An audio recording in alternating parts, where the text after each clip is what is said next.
नमस्कार दोस्तों, हमारी कहानी का नाम है पिता और बेटा। शाम का समय था। ऑफिस से घर आने के बाद पिता फिर से ऑफिस की फाइल्स में उलझा हुआ था। तभी उसका 7 साल का बेटा पास आया और बोला, पापा, क्या मैं आपसे कुछ पूछ सकता हूँ? हाँ पूछो, फाइल से नज़र हटाए बगैर पिता ने जवाब दिया। आप 1 घंटे में कितना कमा लेते हैं? बेटा ने पूछा। इस अजीब सवाल पर पिता को कुछ गुस्सा आया। उसने जवाब दिया, तुम्हें इससे क्या मतलब? क्यों बेकार के सवाल पूछकर मेरा समय खराब कर रहे हो? देखते नहीं मैं काम में बिजी हूँ। पापा, मैं बस जानना चाहता हूँ, प्लीज़ बताइए ना, आप 1 घंटे में कितना कमा लेते हैं? बेटा जिद करने लगा। 500 रुपये, पिता ने जवाब दिया और काम में लग गया। ओह, बेटा सिर झुकाकर कुछ सोचने लगा। फिर सिर उठाकर बोला, पापा, आप मुझे 300 रुपये उधार दे सकते हैं? जे सुनना था कि पिता का गुस्सा बढ़ गया। वह बेटे को झिड़कते हुए बोला, अच्छा, तो तुम इसलिए मुझसे मेरी सैलरी पूछ रहे थे? तुम्हें खिलौना या कोई फालतू सी चीज़ खरीदनी है? अब एक शब्द कहे बगैर सीधे अपने कमरे में जाओ और सो जाओ। मैं इतनी मेहनत से पैसे इसलिए नहीं कमाता कि तुम्हारी हर फालतू मांग पूरी कर सकूं। बेटे का चेहरा उतर गया। भारी कदमों से वह वहां से चला गया।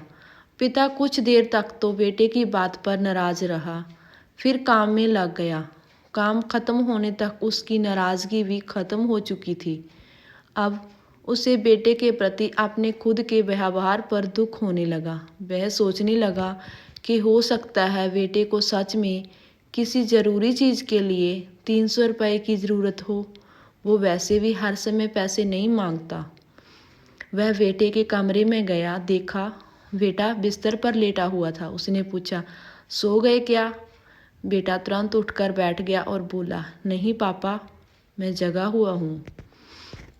बेटा मैं काम की वजह से परेशान था और मेरा काम का गुस्सा तुम पर निकल गया। मुझे तुम पर गुस्सा नहीं करना चाहिए था। जे लो 300 रुपये, जो उस समय तुम मुझसे मांग रहे थे। पिता बेटे के पास बैठते हुए बोला। थैंक यू पापा, बेटा चहक उठा। 300 रुपये एक तरफ रख उसने अपने तकिए के नीचे दबे कुछ नोट निकाले और उन्हें गिनने लगा। यह देख पिता को फिर से गुस्सा आने लगा। वह गुस्से में बोला, जब तुम्हारे पास पहले से ही पैसे थे तो तुम और पैसे क्यों मांग रहे थे? क्योंकि मेरे पास पूरे पैसे नहीं थे पापा। अब है, बेटे ने मासूमियत से जवाब दिया। पापा जे लीजिए 500 रुपये। क्या इससे मैं आपका 1 घंटा खरीद सकता हूँ? प्लीज़ कल आप घर जल्दी आ जाना, मैं आपके साथ डिनर करना चाहता हूँ। बेटे की बात सुनकर पिता अवाक रह गया। सीख, हम पैसे कमाने की जद्दोजहद में इतने ज़्यादा व्यस्त हो जाते हैं कि हमारा परिवार पीछे छूट जाता है। हमारे पास अपने परिवार और परिजनों के साथ बिताने के लिए समय ही नहीं होता। समय धीरे धीरे हमारे हाथ से फिसलता चला जा रहा है और बीता समय कभी वापस नहीं आएगा। ऑफिस में हमारा रिप्लेसमेंट बड़ी ही आसानी से ढूंढ लिया जाएगा, लेकिन परिवार का कोई रिप्लेसमेंट नहीं है। हमारे अपने परिवार को महत्व दें। धन्यवाद। अगर आपको हमारी कहानी अच्छी लगी तो चैनल को सब्सक्राइब और लाइक ज़रूर कीजिए।